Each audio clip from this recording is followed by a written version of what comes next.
Self-Storage, conveniently located near the Harmon McDonald's, offers fully covered loading and unloading area with individual pin-coded gate and door access. Call us today at 648-7867 for more information. Good morning. Welcome. Last Monday of 2019. That's right. And me. Special guest Okay, with wait. this, with this beautiful shirt. I don't think I'm in frame, so you need to move over a little bit. Okay. We always say like we're one big family, and yet we can't. Like, okay, yeah.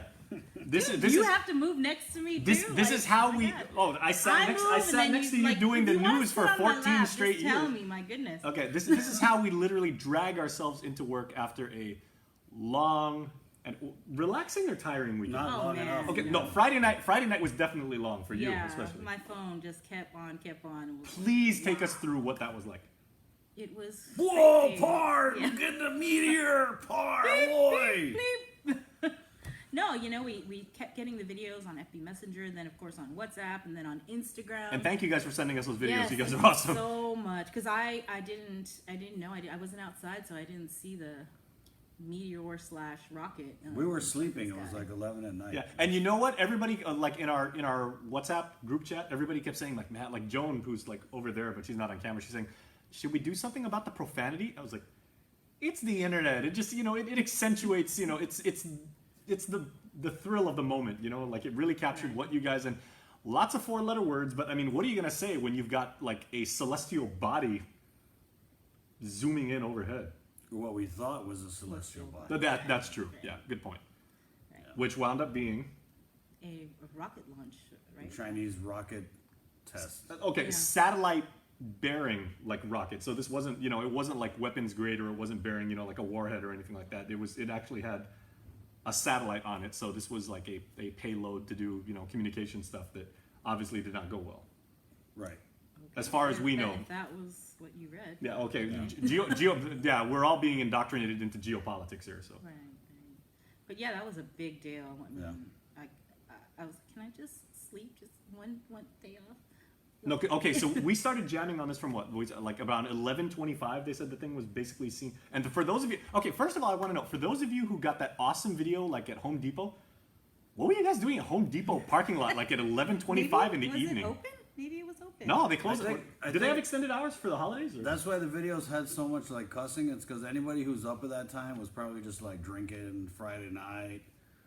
Because obviously the videos that went around, I think people were just like at the beach partying or something. Because Yeah, we the got way they the video. sounded, they're just like, whoa. Hey, but you know what? Again, props to you, man. You guys turbo. Yeah. Seriously, you guys are like, for those of you who got iPhone 11s for Christmas and everything like that, good job with the cameras. I would be freaking out too if I saw it and just like, whoa, what is that? It's a UFO. You know what I mean? I would be freaking out myself. Okay, but it was. But then I'd be calling like, anybody know? And technically, what we saw, even though a lot of people said like, "Oh man, it's right over Barragata Heights now," it's heading towards Mongongtoto Maiti. That thing was so far away, and it finally, like, what would we say? Like, it never made landfall, but it landed in the ocean 330 miles northeast of Saipan. So that's Right. like almost 500 miles from us. But, So I mean, imagine how huge it must have been for us to be able to see it. Like Yeah. that. Yeah. Exactly. but still, that's the kind of thing that you can live on Guam your entire life and almost never see. Crazy. So we had an eclipse.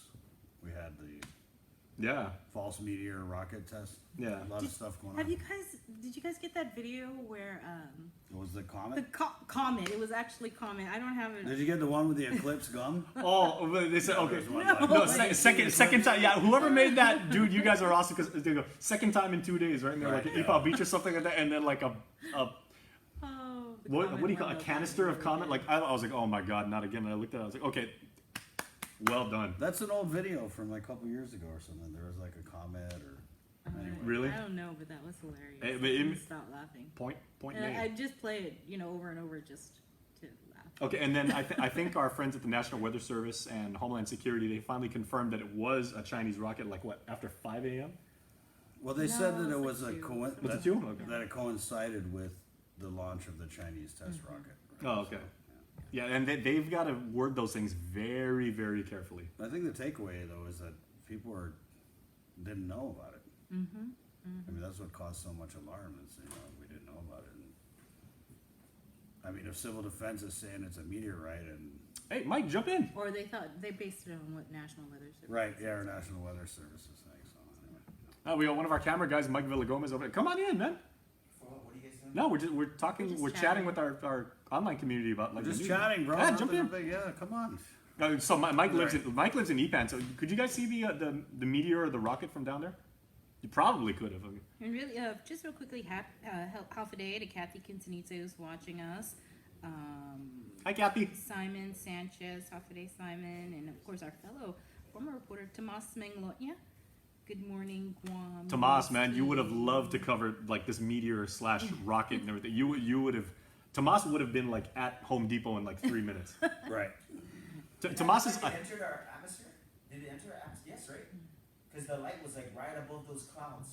Yeah, it landed like 300 some miles north of Saipan. Wait, what is Tomas's middle name? Does he put it in his Facebook? Because I know it's boy. Tomas Maga. But unofficially, Tomas's middle name here in the newsroom has always been Hustle. But he would have been okay. So now I want to say something. So that was Friday, a very very long day. How did your Sunday go? Because I know you told me to give you a wake up call to watch a now particular. he wants to rub it in my face. How did Because your my team Oklahoma? How did your lost. beloved alumni, Yeah, as an that's alumni okay. of I Oklahoma? didn't just lose. I got slammed, but I'm still a fan. So it's okay. She's an alumni too, but I was pulling for LSU, and I was like, okay, I stepped out to go like get breakfast. I came back at halftime. I was like, Joe Burrow's thrown 7 touchdowns in the first half. Okay. Anyway. Anyway, what's going on this week with like the news? Oh man. Yeah, that. Yeah, well, we're doing our Year in review. top 10. Yeah, our top 10 stories of 2019. But we also have for KUAM Digital the top stories of the decade. Right. That's going to be on our story very, very soon. How hard is it to put one of those specials together? I mean, we know because we do it every year, but this year is particularly challenging because we're looking at stories of the decade, right? Yeah. Well, I mean, it's we just go back into our archives. It's actually pretty easy, Jamie. The whole search. That they, yeah. Well, our archive is not small, by the way, Yeah. guys. We're talking I think text, the hardest photos, part was trying to audio. figure out if the decade started in 2010 or 2009. I We had a whole kept on asking. conversation. She was like, "Hey, was the decade like was it 9, 10, 11, 2009?" Yeah, no, she yelled at me. So she's like, "No, idiot! It doesn't start at 2010." I was like, "Yes, because 0, 1, 2, 3, 4, 5, 6." Yeah. Anyway. But anyway, you can watch the top 10 stories of 2019 on New Year's Day, and then 6:30 for p.m. KUAM Digital, the top stories of the decade. I think it's going up either Wednesday as well, maybe Tuesday. I'm not sure. Ken's still putting some final touches on it. I saw it yesterday, the draft, and it's actually really cool. Okay, You yeah. know what's cool is or interesting is that this morning the administration dropped a video. They put out their own video, and it was kind of like the biggest wins. Five wins. Five right? wins for 2019, What was it? and their top win for I guess I'd love to hear this. their accomplishment as administration was legalizing weed. Right. So their top. I'm trying to find it. Crystal sent it this morning. Yeah, it's going around. And people, a Really bunch of people catchy. sent it to me. Yeah. All right. Oh, very. Have you guys seen this? Very, very, very infographic-y. Yeah, it's nice. So number 5 wins of 2019. Now you got to turn it down. 5, 100 law enforcement officers recruited. 4, 127 million to help our people keep Medicaid. Medicaid. 3, 1,000 people in skilled apprenticeships. 2, 2, thousands will benefit from minimum wage increase. And number 1, no responsible adult will go to jail for cannabis. All right, and those are just the Your positive thoughts. things. Yeah, so we're gonna have our countdown of the top stories. We'll probably talk some about of this. Some of these might have made the list. Okay, and of the three Tonight of, on the after, we're doing the after party tonight. Yes. so- and of the three of us, please raise your hand if you were working on New Year's Day.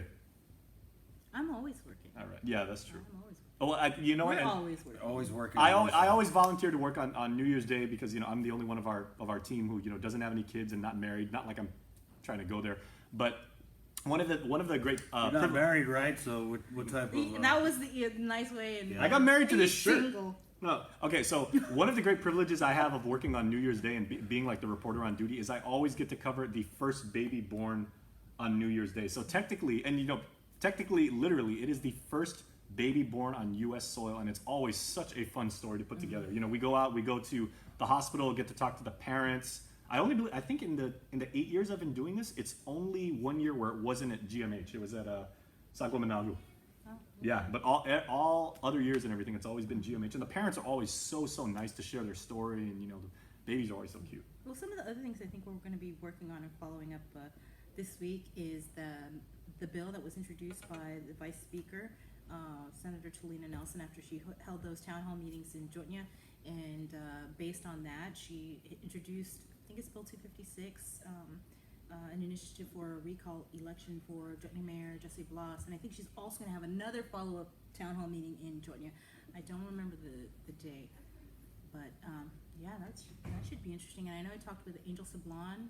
There was this discussion about whether or not Jesse Blas was going to resign. Right. And as of Friday, that did not occur. His leave. It's been used up, Yeah. so now he's on unpaid leave, Yeah. and I mean, we'll see what happens. Yeah. Because this bill still has to go through a public hearing. So who knows how long that's going to take it. You don't know if it's going to get the Jim Moylan public hearing treatment or the The road show. yeah. But he's scheduled for trial in February. Yeah. I'll tell you what, a community that is really getting ready for New Year's, as they always do, because the ball literally drops in New York City. And we've got Rita Horton, who says half a day from the Big Apple. Wow. So hi, Rita. Half the day. And and Lillian Cruz actually gives the three of us a shout out. So good morning, Jason, Sabrina, Chris, in order, and Tomas. Morning, Tomas. I like your shirt. I like your shirt. I like my shirt. Who's got the best shirt? Yeah, Please let okay. us know. Please vote for me. Mine's a little sparkly. This was I actually a think Christmas Jay's gift. got because he Yeah. doesn't dress like this. You look like you're ready to go to Festpac. Can we get 101 people to go to Festpac? Can you add one more? Can Just the one budget? more. Can the budget just like slide Yeah, one just in? a little, Sure. 101. At least the airfare. I mean, I'll cover myself for accommodations. but- Hey, on that note, we There's got to a get to Festpac work. bill. Okay. in Adelaide. Oh, there's a Festpac. Yeah, and Bill 181. We're waiting to see Okay, what the governor will do with Bill 181. Free trip to Hawaii? Yeah, sign me up. You got to be an artist, Jay. Okay, yeah, that's true. All right. You want to get to work or what? Yeah, we actually do need to get to Wait, work let's wait now. for someone to put that Chris has the nicest shirt. Should be coming in. Well, at least it's not like that time when you and I like showed up on with the same With shirt the same. as the governor, right? Well, who said that? Lillian, thank you. All right. This Alright, is very, guys. very comfortable. We got to All get right. to work. Yeah, before We Jason's got to go head to gets any Adelaide for bigger. press Okay. conference. All right. Thanks for watching Morning Meeting. We're out. Estadios. Happy Monday. Bye.